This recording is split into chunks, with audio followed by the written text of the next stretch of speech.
Welcome everyone to our very first podcast from NACDA, the Aging Archive within ICBSR.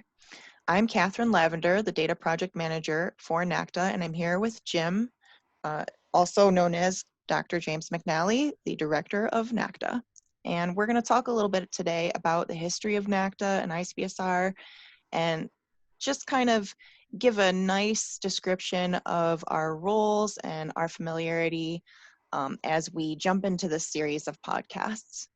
So why don't you tell us a little bit about the history of NACDA, Jim, and how you came to be involved with NACDA? All right. Well, first, we're very happy to begin this podcast series and bring leaders in aging research, hopefully in the coming months. But beginning with NACDA, the NACDA program on aging began almost 45 years ago under the sponsorship of the United States Administration on Aging. At that time, NACDA was seen as a novel experiment. Neither the concept of a research archive devoted to aging issues or the idea of making research freely available to the public were well established. In 1978, the National Institute on Aging became the sponsor of the National Archive of Computerized Data on Aging, and NACDA has flourished under that support, first as a P30, and more recently as a U24 center to support collaborative research. Over the years, NACDA's mission has changed both in scope and in direction. NACDA was one of the first archives to experiment with the idea of offering electronic research data as a public good, free to interested individuals at no charge. Originally conceived as a storehouse for data, NACDA has aggressively pursued a role of increasing involvement with the research community by actively promoting and distributing data. Over the years, NACDA has evolved and grown in response to changes in technology, in many instances leading the pace of change related to storage, protection, and the distribution of data. Up until the 1990s, almost all research data was shared using a 9-track 6250 reel tape. At NACDA, this involved making a copy of our original tape to a new tape and then mailing it along with a Xerox copy of the codebook to the research center requesting the information. Researchers had to create their own data dictionaries in those days and read in the raw ASCII files prior to doing analysis. It was not until 1996 that FTP downloads of data were first made available, allowing ICPSR, NACDA, and other projects to make data files available to users via electronic transfer for the very first time. This transition marked the largest data migration in the history of the social sciences. It required ICPSR to convert data from 12,000 reels of magnetic tape and move it to spinning disk storage. This massive effort transitioned in 1998 to one of the first examples of direct data downloads for users through a curated website. As of 1998, NACDA offered a total of 15 public use data sets, including the National Senior Citizen Survey of 1968 and the baseline study of the National Survey of Self-Care and Aging from 1990. Reflecting the value of long-term preservation and open access to research information, both of these original studies continue to be downloaded to this day. In fact, we've had 12 registered users acquire these studies in 2020. As odd as it sounds, in these days of high-speed internet, sharing digital data was once very slow and error-prone. It could take hours to download a relatively small data set, and if the connection failed, you would have to start all over again.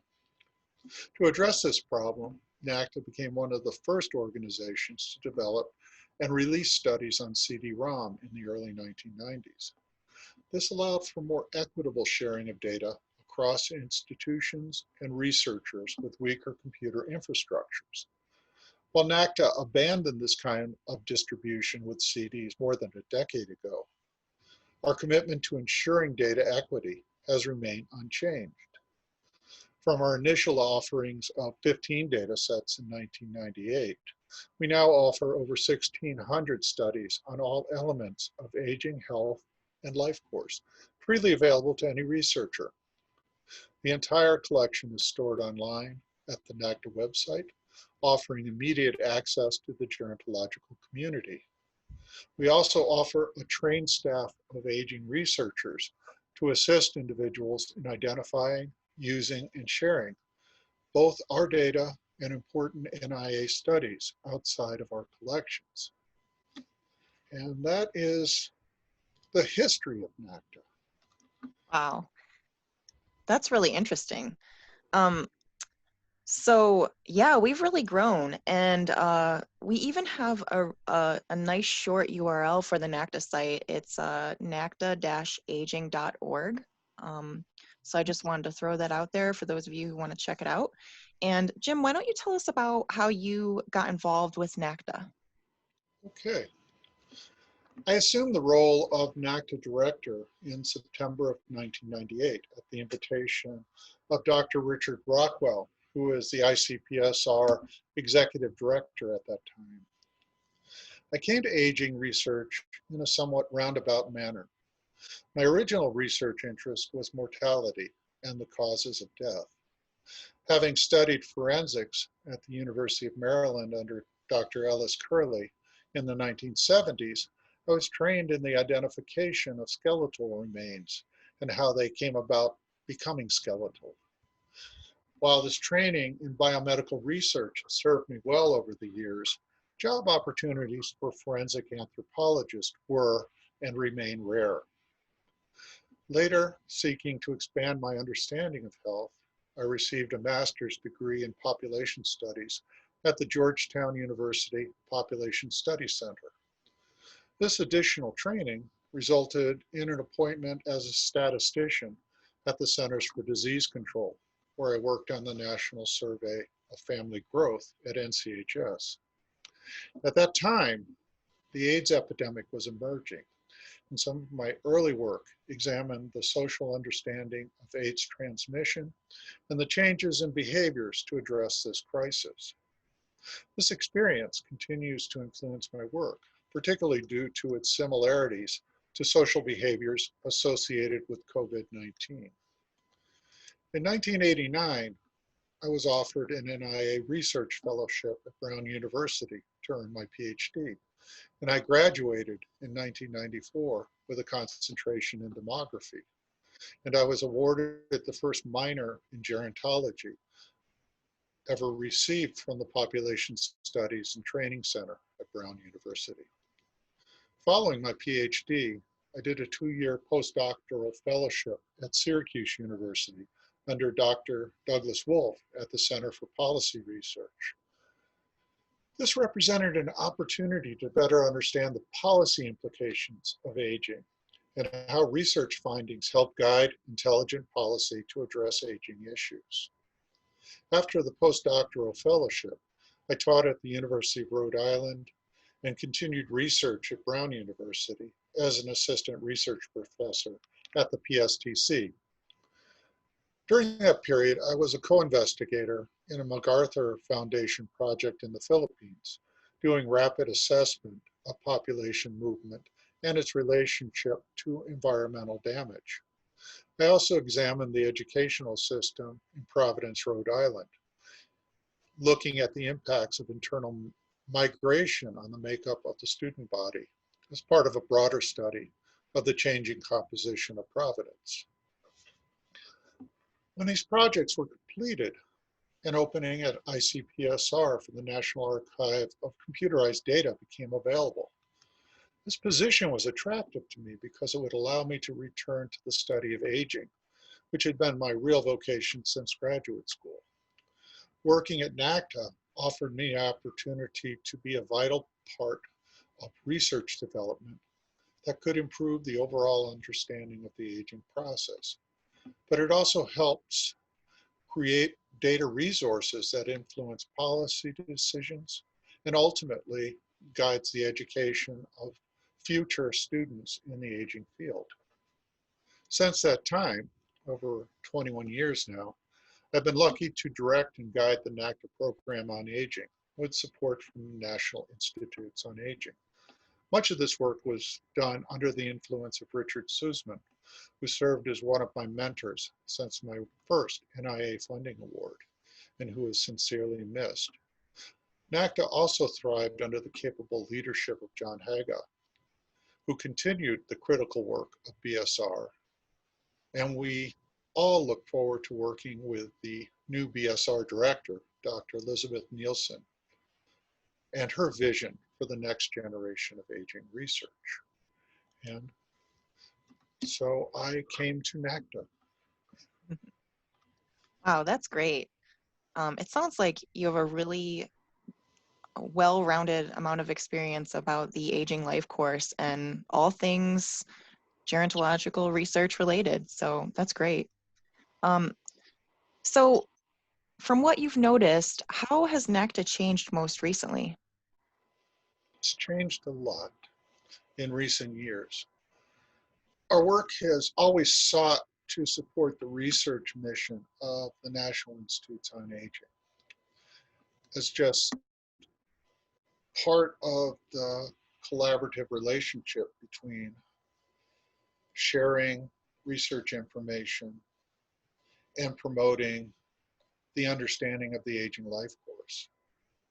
NIA has always been a tremendous proponent of aging research, obviously, but more importantly, they have been the leader in urging the equitable sharing of funded research within the broader community. This tradition of ensuring equity in research continues to this day, and it uniquely emphasizes the importance of NACDA's mission in our work. Clearly, the transition from a P30 Center grant to a U24 collaborative agreement in 2017 has had major implications for NACDA's mission and our goals. Under the original NACDA model, we were seen as a repository or storehouse for aging data, which the research community could visit and extract studies of interest. While we have successfully fulfilled that mission over the years, the needs of researchers have changed and changed dramatically over time. This in turn has required NACDA to revise and alter its mission to meet these new challenges. NACDA's current role is not only to preserve and share important data on aging, but also to facilitate and improve on these data. We seek to provide tools that will save researchers time and effort on startup costs, particularly those associated with data management, and to introduce ongoing improvements into the structure of complex data, particularly longitudinal studies.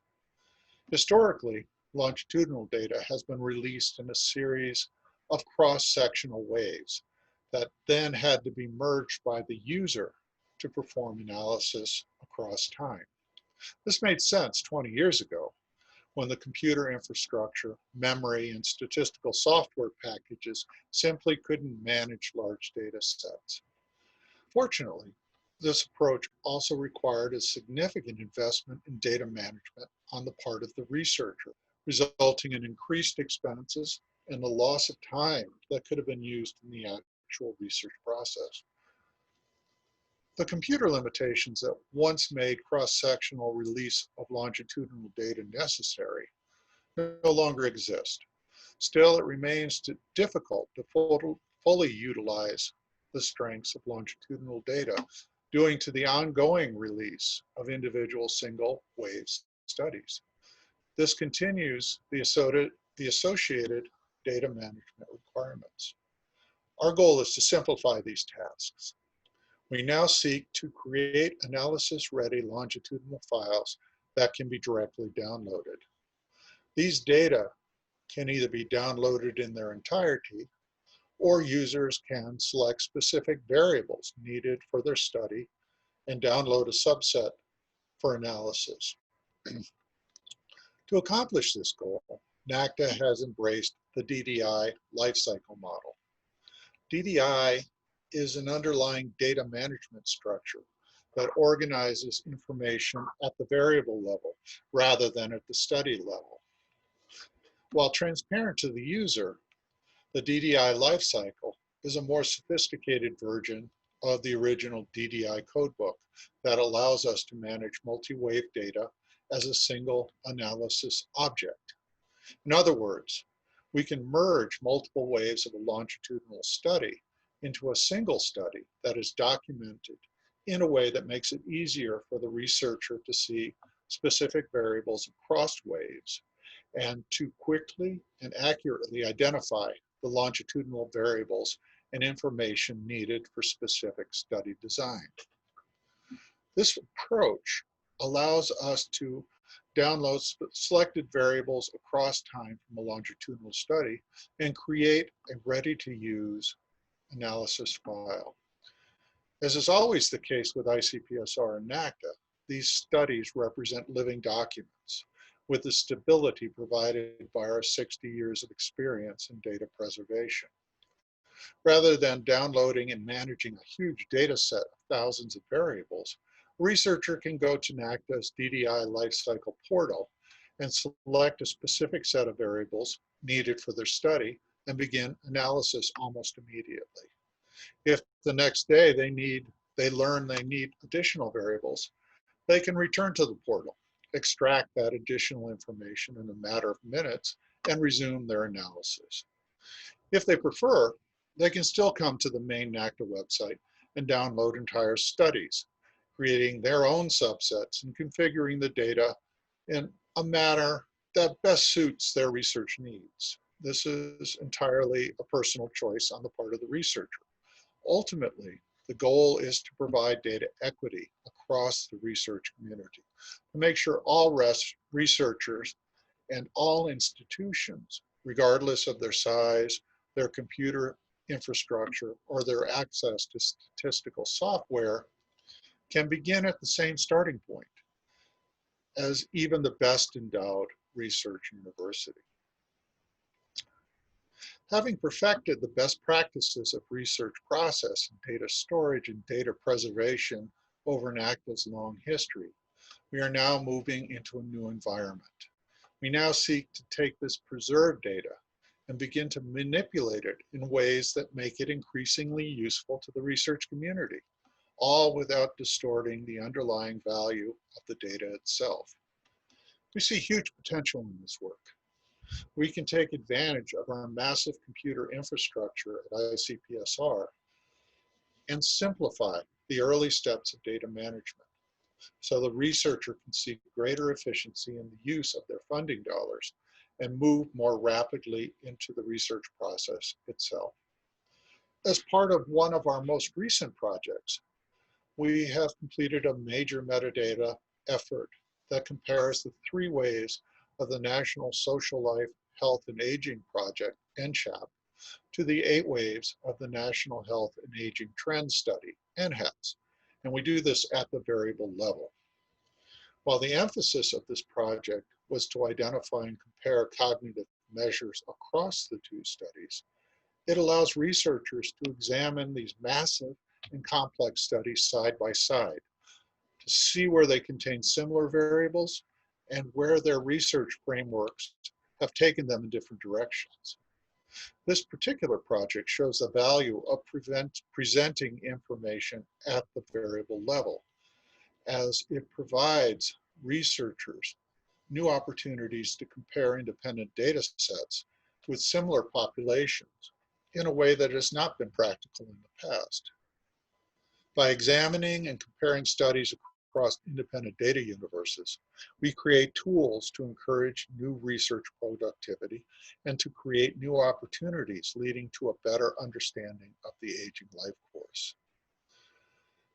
The emphasis on providing equitable access and improving tools for the use of longitudinal data, particularly those studies funded by the National Institute on Aging, represents the core of our current work. This work will only grow more interesting and complex as time and tools continue to evolve. The things we can do with data these days, compared to the limitations I faced when I began my research career some 40 years ago, are incredible. We now have the ability to manage large continuous data sets in a systematic way rather than cutting them up into manageable pieces because of memory in the computer. We have the ability to document these data sets in a manner that facilitates the naive user in understanding the value of these data. And we have a growing ability to organize, manipulate, and manage independent data sets for comparative research. These opportunities are increasingly unlimited. They represent the opportunities we are currently embracing to make longitudinal research less of a burden and more of a joy, and allow us to explore how the lives of the elderly change across time in response to new circumstances and new technology.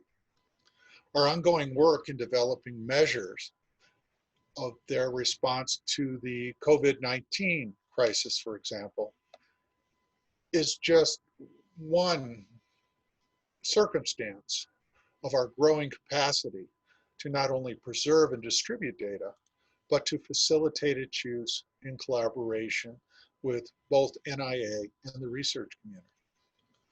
We hope that the research community will continue to work with NACDA to make this reality.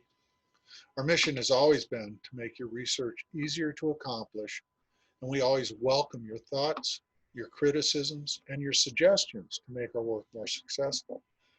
We appreciate the ongoing support of NIA, of aging researchers, and of ICPSR to help us evolve our mission and to embrace new opportunity and challenges as they emerge. Those are the changes. Thanks, Jim. Yeah, the Data Documentation Initiative has definitely evolved from ICBSR, and it's great to see what we can do with longitudinal collections and that DDI. I wanted to make sure that for those of you who want us to spell out what NACDA means, because we have not yet said it is the National Archive of Computerized Data on Aging. We just get so used to saying that we're the program on aging or we're data on aging because that's what we're about. So thank you, Jim. You're welcome. Now yeah. I'll take over the role of moderator and we'll ask you some questions. Oh, great. Thank you. Now, you come to us with a broad experience at ICPSR, having worked in several departments and several projects. So I'm hoping you can tell us a little bit about the history of ICPSR itself. Sure. So, you know, before this, I went to prepare and I was looking at the ICBSR site, icbsr.umich.edu. And I took a look at the timeline, and just from somebody who came to ICBSR as a young graduate, I realized that our acronym ICPSR, the Inter-University Consortium for Political and Social Research, nowhere in there does it say data or archive. So my experience coming to ICBSR was it was a mystery about what we did. And I'm not the first to say that, and I'm not the last. We do, more and more candidates seem to know exactly what we're about, which is great.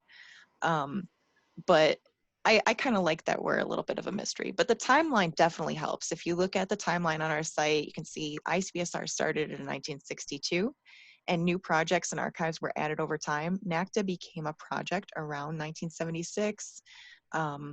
I think that we were fully funded in 1978, and it kind of blows my mind to think about how data were first made available for download in 1998, as you said, Jim. In 1998, you know, I was a teenager. So then to think that ICBSR's first website was made from somebody in the Criminal Justice Archive, NACJD, in 1994. So you can kind of see the gears spinning and things coming together. DDI, the Data Documentation Initiative, became available in about the year 2000 in its first product that they put out. And our registration accounts that you need in order to download data, it's called My Data, that became a thing in 2005. So that's pretty amazing when you think that over time we just keep adding more and more and adding value to the research community and these availability of data, all different kinds of data.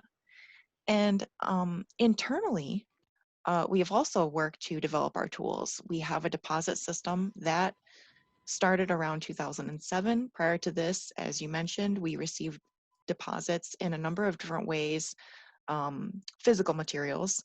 I think that when I started at ICBSR, we were still getting CD-ROMs via the mail and other formats as well.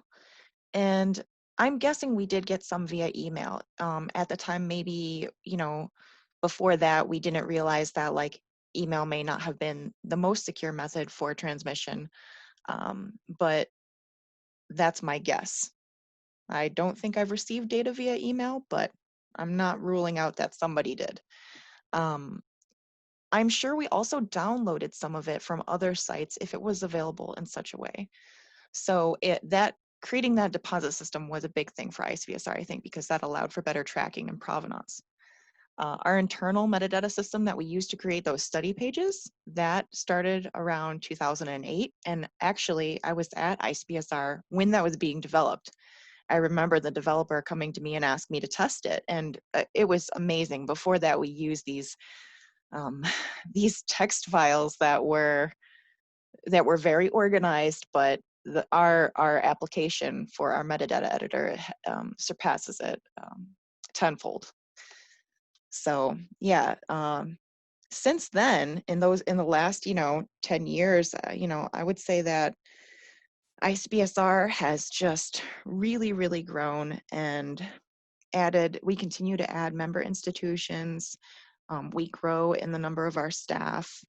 We, continue to secure our position in the research community. And I went from, when I first started, maybe a couple years in, I would sit in on interviews and again, ICBSR would be that mystery. But now if I sit in on interviews, more and more people know who we are and what we do. And when they've acquired data from us, they can see the real value in what we provide versus maybe what might be not curated and available through other producers or kind of put up without meeting metadata standards. And so they really appreciate the effort that we put into those collections. So I think that we've really honed our process and we're looking at what else we can do. We've got instructional resources. We have evolved the summer program. And I think that we're looking to, help out people looking to learn data management skills. So we're collaborating with different centers, and we're also trying to provide more tools to researchers to manage their data, and so that they do better data sharing from the start. So I think those are some of the ways that we can look at ICBSR's history over time. Great. Yeah, it's an interesting perspective. And you're absolutely right. We did receive many data sets by email over the years before we had more structured rules and processes. The oddest data set I ever received, someone brought to my office in a paper grocery bag. And it was difficult to figure out what exactly to do with that study. Mm-hmm. But moving on, we've been fortunate enough, or I've been fortunate enough to have worked with you for several years before you agreed to become the project manager. So, if you could say a little bit about how you came to be involved in NACDA and how we were able to recruit you to the project, that would be really Sure. quite interesting. Thanks. Yeah, and just to go to your last point, I've definitely, somebody has sent me physical materials in the mail, just like paper, like the Mhm. data, the tables and the data, just on paper, it would need to be scanned and then like inputted into a file. And yeah, it's interesting, some of the things we get. But so I came to ICBSR as a co-op student in 2007, and then I became a temp in 2008, and ultimately was hired as a full-time entry-level curator that same year.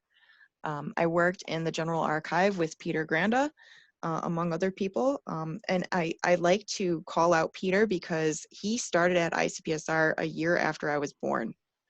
And he is, I don't know, he's one of my favorite people that I got to work with at ICPSR. And from working in the General Archive, so this is kind of foreshadowing to what we might talk about with other changes within ICBSR. So ICBSR used to kind of reflect not just a variety of archives and projects, but those archives and projects reflected different teams within ICBSR. And the General Archive was one of them. It's also known as the Members Archive. And this Members Archive focuses on data sets that are funded by our member institutions, excuse me. And so after working in the General Archive or the Members Archive for a couple of years, I worked in the Data Sharing for Demographic Research Archive, DSDR. And that was a great experience. It allowed me to become familiar with different kinds of data and different collections. And then I went back to the Members Archive for a while, where I became a supervisor, and I got to collaborate with NACDA in that position.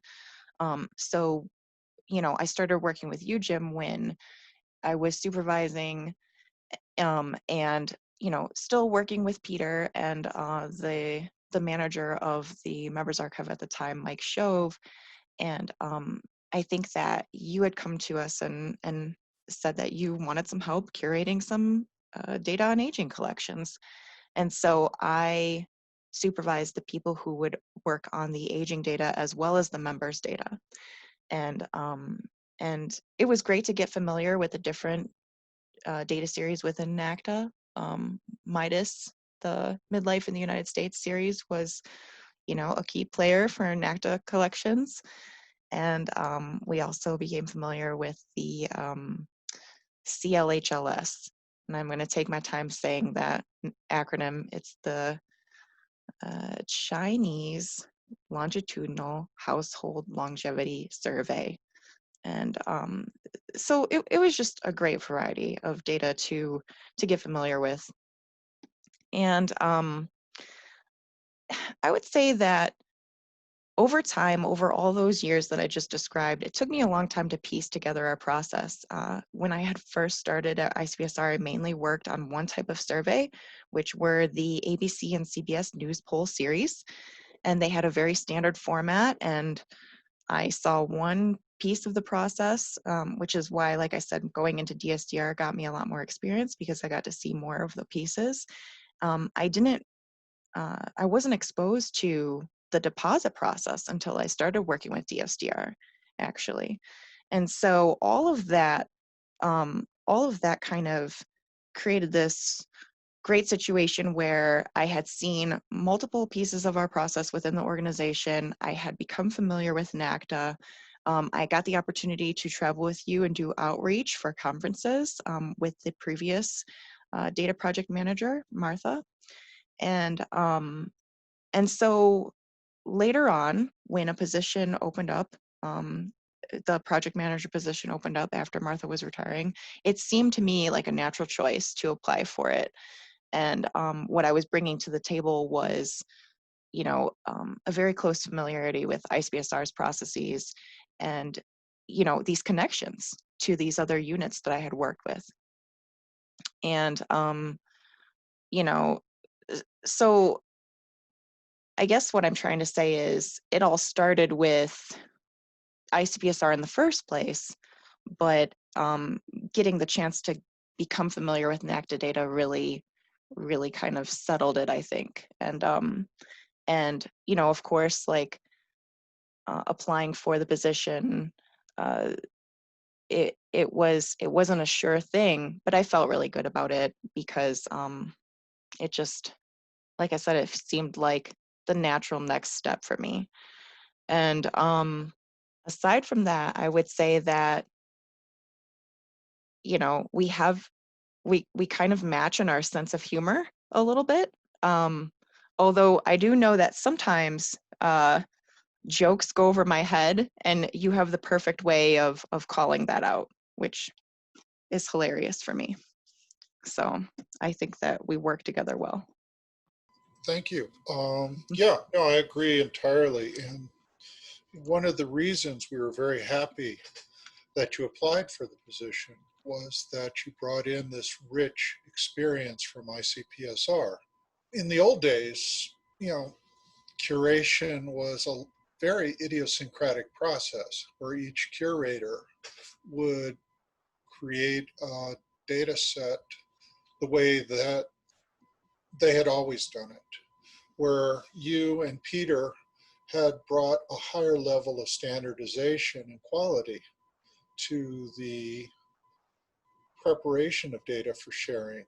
And that is one of the reasons we started to ask for help from your unit, that you're making a better data product and we wanted to be part of that process.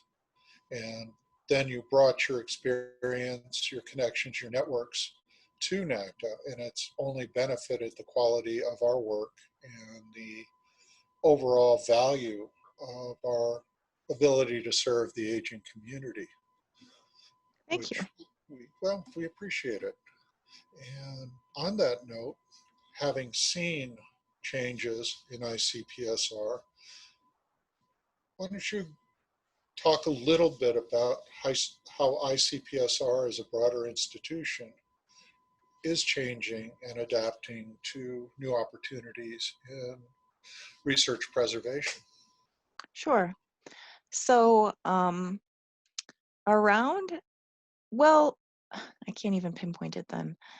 So our new director started around 2016, but I would say that even right before she started, we were trying to look into ways um, to search across data more effectively and to find um, similarities across different data sets that were implemented by different research teams, but maybe still had the same kinds of subjects and variables and categories. And so that work has been ongoing.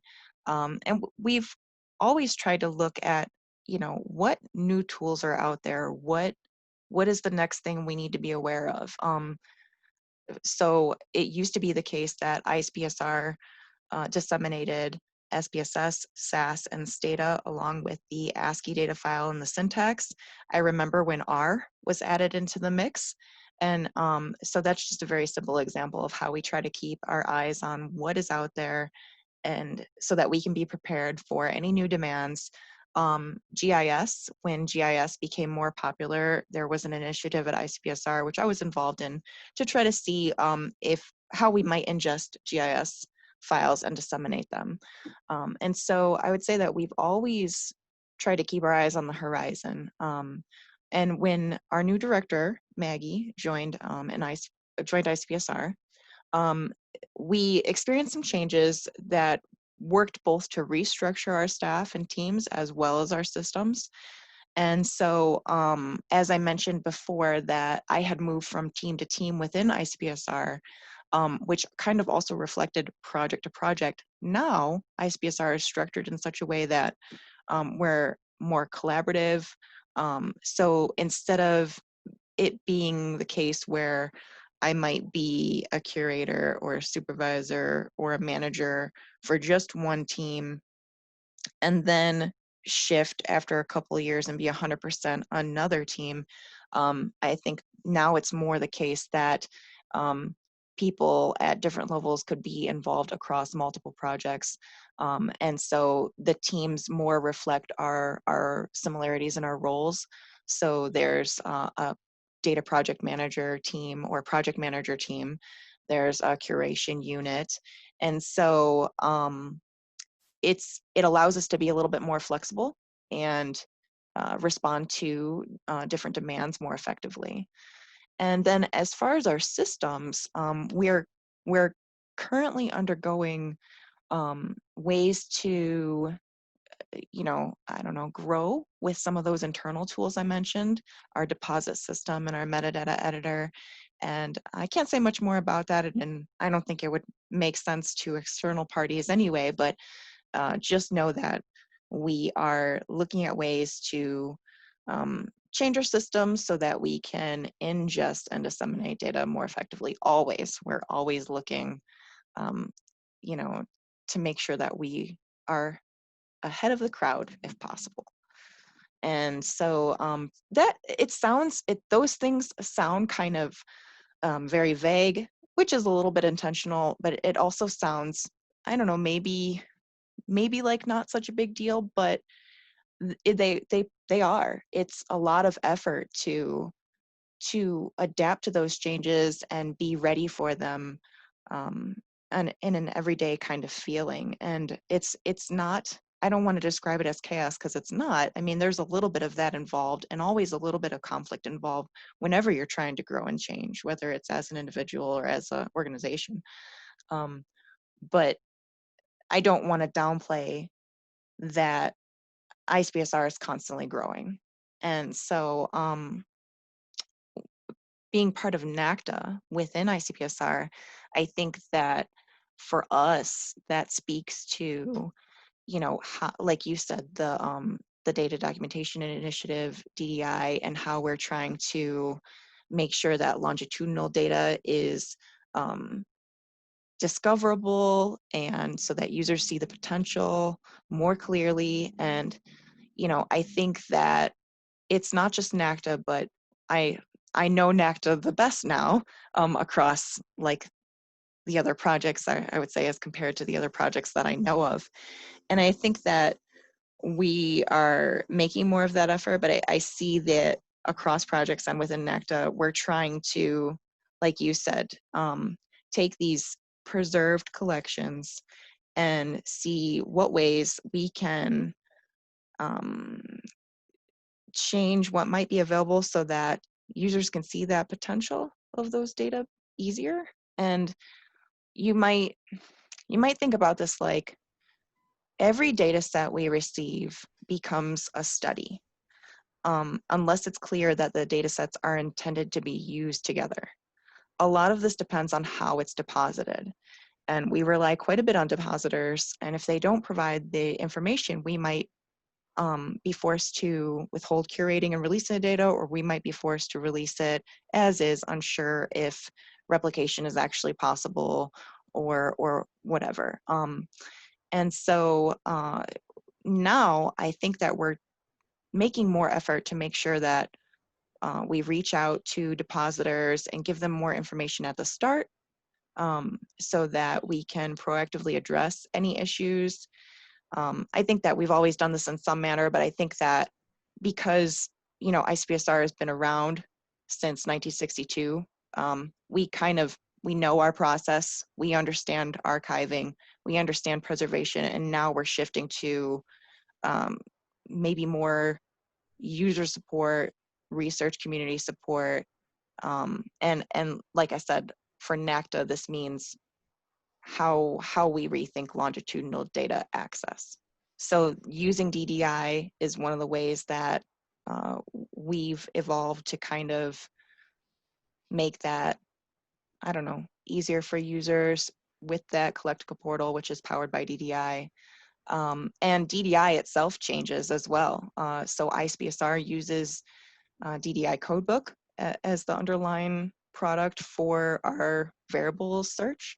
And the collectible portal uses DDI Lifecycle, which is more friendly for longitudinal data. So,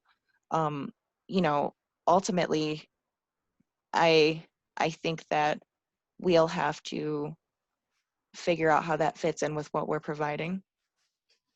So yeah, so those are just some bits and pieces and maybe it was a little bit scattered, but like you said, we just want to, help the research community and educate them on data sharing in order to make better decisions upon depositing as well as throughout the research process. And we want our users to be well informed and understand what we're providing. And one example that I'll stop after is that for Midas, we have the Milwaukee sample. And a lot of users will apply for the Midas Milwaukee survey, the M2 project, which is where that started. And they don't realize that they could also apply for the M3 Milwaukee data. Both of these are restricted, so that's why I'm saying they have to apply for it. There's also a refresher version of the Milwaukee data. So making sure that users understand that, hey, it's not just this one collection that's available to you if you're interested in this thing. I think that that's really important. And as an organization and as the Aging Archive, we're trying to make sure users find those things easier. That's great. And, you know, the perspective matters. And I've been with ICPSR for well over 20 years now. And one of its strengths is its ability to successfully combine consistency and change. I've worked under 4 directors: Richard Rockwell, Myron Gutman, George Alter, and Margaret Levenstein. And each one has brought their own vision to the organization, but it's built on the foundation of what ICPSR is, which is making data better. And each one of these directors has successfully infused new energy and new ideas into the organization that build on what has come before. And that is an important aspect of the mission of any repository. Consistency, but embracing new ideas, new opportunities, new technology. So this has been a lot of fun. Do you have any last messages, Kathryn? I enjoyed this tremendously. I don't have anything else. Thank you so much. I also enjoyed it. It was great to talk with you. Great. Well, I think that concludes our first NACDA podcast. And Yay. if anyone has any comments or thoughts after they listen to it or read the transcripts, feel free to contact us at any time. Thank you again for joining us, and please use our data.